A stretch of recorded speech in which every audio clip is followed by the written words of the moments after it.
அனைவருக்கும் வணக்கம். நம்ம டெய்லியும் prelims and mains point of வியூல 5 கொஸ்டின்ஸ் கரண்ட் அஃபேர்ஸ்ல இருந்து பார்க்குறோம். இன்னைக்கு என்ன கொஸ்டின்ஸ் இருக்கு அப்படின்னு சொல்லி பார்ப்போம்.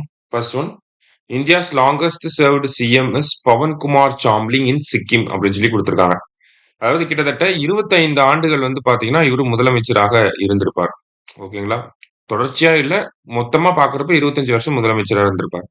அதே மாதிரி தமிழ்நாடோட லாங்கஸ்ட் சர்வ்டு சீஃப் மினிஸ்டர், அதிக காலம் முதலமைச்சர் பதவியில இருந்தது யாருன்னா கருணாநிதி அவர்கள்.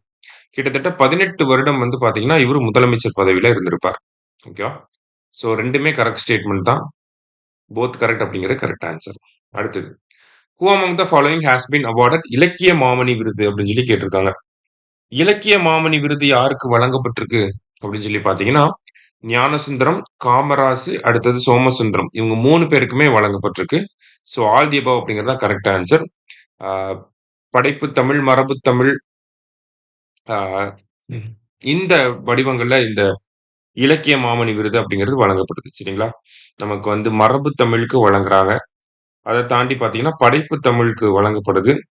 அதே மாதிரி பாத்தீங்கன்னா 3வது பிரிவாக நமக்கு என்ன சொல்றாங்கன்னா ஆய்வு தமிழ் அதுக்குமே வழங்கப்படுது. சரிங்களா? சோ மரபு தமிழ், ஆய்வு தமிழ், படைப்பு தமிழ் அப்படின்னு சொல்லி 3க்குமே வழங்கப்படுது.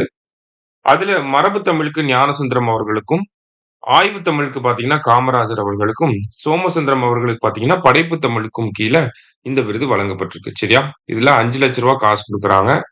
அது இல்லாம 1 பவுண்ட் நகை கொடுக்குறாங்க. 1 சாவரின் கோல்டு. ஓகே, ஒரு சாவரின் ஆஃப் கோல்டு வந்து கொடுக்குறாங்க. அதுக்கப்புறம் ஷாலு அதெல்லாம் கொடுக்குறாங்க. சரியா? சோ ஆல் தி அபவ் அப்படிங்கிறதா கரெக்ட் ஆன்சர். அடுத்தது, which of the following was the first district to be created after state reorganization in Tamil Nadu?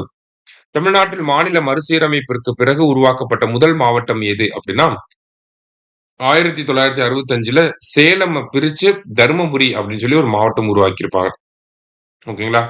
தருமபுரிய தருமபுரியில இருந்து கிருஷ்ணகிரியை எப்ப பிரிச்சிருப்பாங்கன்னா 2004ல பிரிச்சிருப்பாங்க. ஓகேவா? அடுத்தது, world boxing cup finals held in which city அப்படின்னு சொல்லி கேட்டிருக்காங்க. சோ இது வந்து நொய்டால நடந்துச்சு. சரிங்களா? இந்தியா டீம் பாத்தீங்கன்னா மொத்தம் 9 மெடல், கோல்டு மெடல் வந்து வின் பண்ணிருக்கோம். ஓகேவா? அதுல 7 விமென்ஸ் கேட்டகரியிலயும் 2 மென்ஸ் கேட்டகரியிலயும் நம்ம கோல்டு மெடல் வின் பண்ணிருக்கோம். ஓவராலா 20 மெடல் வின் பண்ணிருக்கோம். இது இந்தியால நடந்திருக்கு. அது இல்லாம இந்தியாவில இருந்து 9 பேர் ஒரே நாள்ல கோல்டு மெடல் வின் பண்ணிருக்காங்க. அதனால இதை நம்ம முக்கியமா பார்க்கணும். சரியா? சோ எங்க நடந்திருக்குன்னா நொய்டா. லாஸ்டா வேர்ல்ட் ஃபிஷரிஸ் டே அப்படின்னு சொல்லி கேட்டிருக்காங்க. நவம்பர் 21 இன்னைக்குதான். சரியா? இன்னைக்குதான் நம்ம வேர்ல்ட் ஃபிஷரிஸ் டே அப்படின்னு சொல்லி அப்சர்வ் பண்றோம். சோ இன்னைக்கு 5 கொஸ்டின்ஸ் பார்த்திருக்கோம். தேங்க்யூ.